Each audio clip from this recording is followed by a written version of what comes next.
Okay, so it's been a little while. I've been hard at work on revisions. I think everything I talked about previously with revision fatigue and stuff, I think it worked.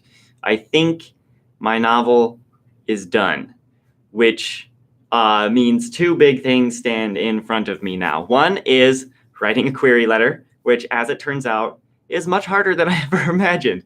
I am so grateful. I did some searching. I don't even remember what I was searching for, but I searched for something and I found this place called, I think it's called Jericho Writers. And they have this kit you can download for free that explains how to write a query letter in an hour, they say. But honestly, it took me like an hour and a half. And then I've been revising it daily for like the past week. Still have a ways to go. A good query letter is a hard thing to write, but I will link to their kit. I found it really insightful.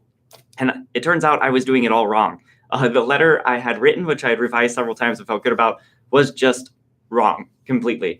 So I was so glad I found that. And it's helped a lot. But I think my query letter is almost ready to send. Honestly, I'm just waiting. I wrote that short story and I submitted it to Writers of the Future. And I'm waiting to hear back because if I place in that competition, I want to mention that in my query letter. Otherwise, I'll just send it as is and we'll be deep in the waiting game of seeing if anybody responds to me, which means the second big thing that stands in front of me is starting my next novel, which I am desperate to do. I am so ready to be done revising things and back to writing things. But having learned a lot from the mistakes I made along the way with this first novel, I'm being a lot more intentional and doing a lot more planning and trying to think about how this novel is going to go. It's interesting.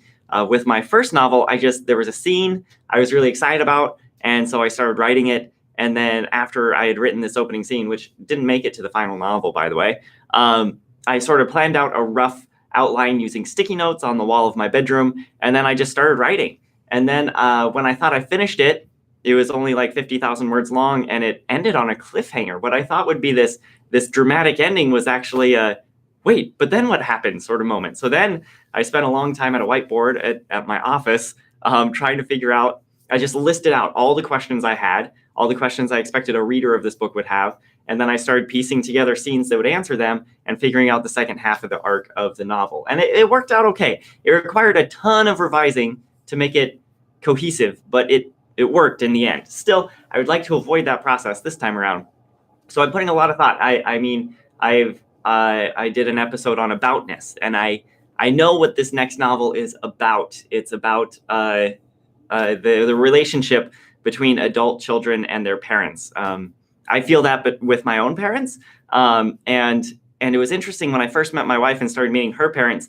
I really got an insight into, just like I, as an adult, don't know what my relationship with my parents means anymore. Parents of adult children no longer know what their role is either. How much do they help? How do they just need to stand back and watch? And I think there's a lot of interesting tension there I want to explore.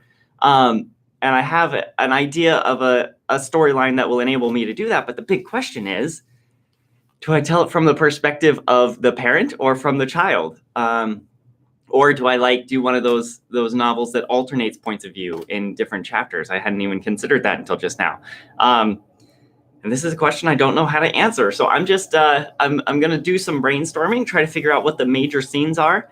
I think the story is, I have more interesting things to say from the point of view of the adult child, because that's where I am. I have kids, but they are not adults, so I don't know what that's like. But some of the big reveals in the plot are most surprising to the parent of the adult children. And I don't know for the reader experience, which will be better, to have those big reveals be shocking or to have it from the point of view of the child who has to reveal these things. So anyway, that's where I'm at. And hopefully in coming episodes, you will be with me as I figure out how to outline and how to get started on my second novel, and try not to think about what the people think of my first novel as I wait to hear back from potential agents once I've sent it off, which I haven't done yet because I'm waiting on that contest.